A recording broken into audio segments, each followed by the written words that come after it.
Okay, brakes off, undercarriage down, mixtures rich, fuel pumps on. Last year I posted a video entitled Landing on a Golf Course, which saw me take the little Pipersport into Graveley, a lovely grass strip which extended into the Chesfield Downs 18-hole golf course. However, I received a few comments regarding the title of the video, and because Graveley's runway was not part of the actual golf course, they suggested I was being a little bit misleading with the title. I also got sent some images of an airfield in West Wales where the runway was in fact a fairway. So I decided to put things right, and so here's the new video entitled Landing on a Golf Course for real this time.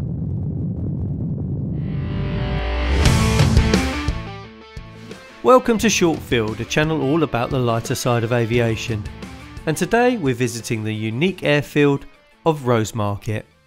I love visiting unusual airfields and strips, and Rosemarket doesn't disappoint. Set in the wonderful rolling Welsh countryside 4 miles to the northeast of Milford Haven and around the same distance to the south of the county town of Pembrokeshire, Haverfordwest.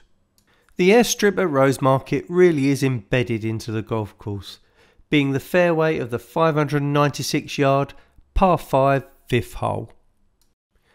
The strip is listed as being a decent 600 metres long and 15 metres wide, orientated 2608, and it sits 160 feet above mean sea level. There's a couple of hazards to be aware of, which include wires on the approach to runway 08 as well as a car park on the threshold. The approach to 26 is pretty clear, although there's a gap in the hedge which runs across the strip around 150 to 200 metres in from the 26 threshold, and the strip runs downhill from east to west. Circuits are to the north at 800 feet above airfield level, and apart from not overflying the riding school, which is 500 metres to the north of the 26 threshold, there's not too much to worry about noise wise. We visited in the spring and the strip was in good condition, but be advised that during periods of wet weather the ground can become boggy. Prior permission at least an hour before arrival must be made, preferably by phone. This strip is primarily a golf course and the golfers will take priority over aircraft operations. However, once an arrival time has been confirmed, golfers will be advised accordingly. My co-owner Jared and I were on a flying tour of Wales when we called up Rosemarket to advise of our arrival time just before departing Llanbedr in North Wales. Rosemarket traffic, Golf November Juliet, Charlie Zulu, Sport Cruiser inbound from the east. Currently got 9 miles to run to the overhead, that's Rosemarket. We approached the field from the northeast. It stood out pretty well as the golf course fairways and layout looked totally different to the surrounding countryside.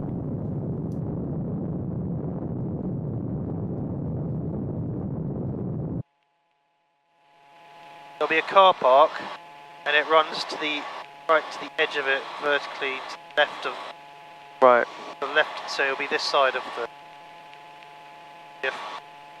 this side. Yeah, I think I can see the strip. Yeah. I think it does run through those trees. Look.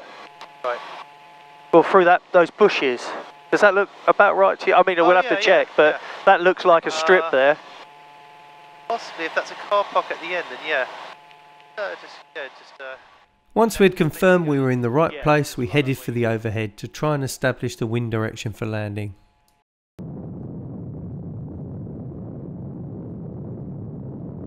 As we got closer and could see the windsock, we established the wind was blowing across the strip, although after some deliberation I decided to go for 08.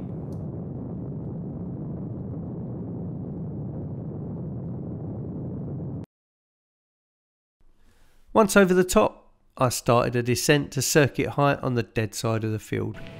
Rosemarket traffic, Golf Charlie Zulu, Sport Cruiser left hand downwind for the option at Rosemarket. I won't land. You just do a... Yeah, I'll just do a low pass. Have a look for those wires as well. Oh, we're just about to... What? Oh yeah, I see them. Yeah, they are high tension ones. Whereabouts are they? They're just going across the land. Oh yeah. Is that them? Yeah. Do you think? Yep. So they're quite far back. You see the line, yeah, so they're... Oh yeah, that is the line. Yeah, they're a little way away from it, aren't they? Yeah. So we're now on the left-hand downwind portion of the circuit. We were briefed to do a low approach and go around initially to warn golfers of our arrival, which also gives me an opportunity to get a feel for and a good look at the hazards on the approach. Once on final, for the low pass, I announced my intentions, checked those power cables and felt the wind. All seemed pretty good and the strip looked great. Yeah, it looks alright, doesn't it? Yeah. There's that tree to the left, but yeah, you land a bit long anyway. Yeah. As we get closer, I noticed that as well as the large tree on the left, there was a smaller, lighter coloured tree on the right, which had very few leaves on it and which I had not seen on any of my pre-planning. This is why low passes are good to do at small strips. It could be you didn't see telephone wires, or in this case trees, on or near the landing area.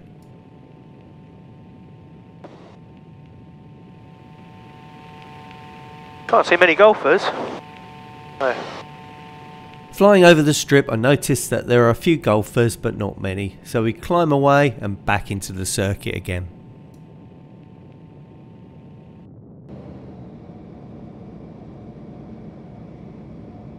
Okay, so we're now back on final, and with some correction to the right for the crosswind, we continue the approach to land. I find that the shorter the strip, the longer I like to make the final approach. That way I have lots of time to get the aircraft aligned and at the correct attitude and speed. I also like to do this for strips I'm unfamiliar with. I'm acutely aware that there are people around and the Rotex engine in our aircraft can be very quiet at low revs. So Jared is studying the strip and the areas around it in case someone were to step out onto it. If that happened, he would immediately tell me to go around. I, on the other hand, are fixated on the centre line of the strip. Even though there's no markings, I make sure I'm lined up with the middle. The large tree to the left is quite off-putting, but I try not to let it bother me.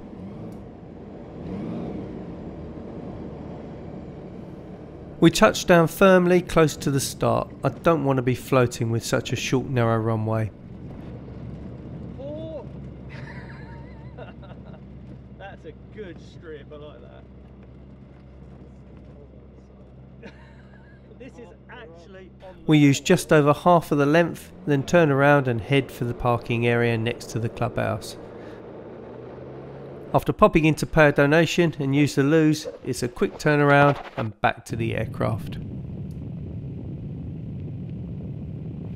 What's this? Runway 08. Rosemarket traffic, Golf Charlie Zulu, Sport Cruiser lining up runway 08, Rosemarket.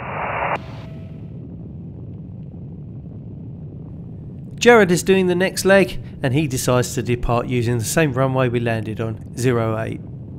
We check that the runway is clear, then he applies full power and away we go. Okay, all in the greens, green, yeah. It's a little bit bumpy and slightly uphill, but we're pretty light and get airborne after some 300 metres and climb out for our next destination. Speed, RPM's good.